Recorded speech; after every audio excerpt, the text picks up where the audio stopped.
محرم کے پہلے 10 دن، یہ دن اللہ تعالیٰ کے نزدیک سب سے زیادہ عظمت والے دنوں میں سے ہیں۔ ان دنوں میں روزہ رکھنا، ذکر و اذکار کرنا اور گناہوں سے بچنا بہت بڑا اجر لاتا ہے۔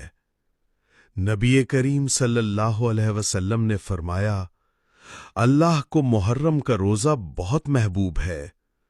محرم الحرام ان 4 مہینوں میں شامل ہے جنہیں اللہ نے حرمت والا قرار دیا ہے، خاص طور پر عاشورہ کا دن، جس دن حضرت موسیٰ علیہ السلام کو فرعون سے نجات ملی تھی۔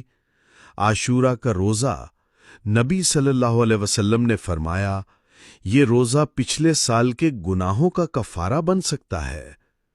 آئیے ان دنوں کو غفلت میں نہ گزاریں، توبہ، روزہ، نیکی اور دعا سے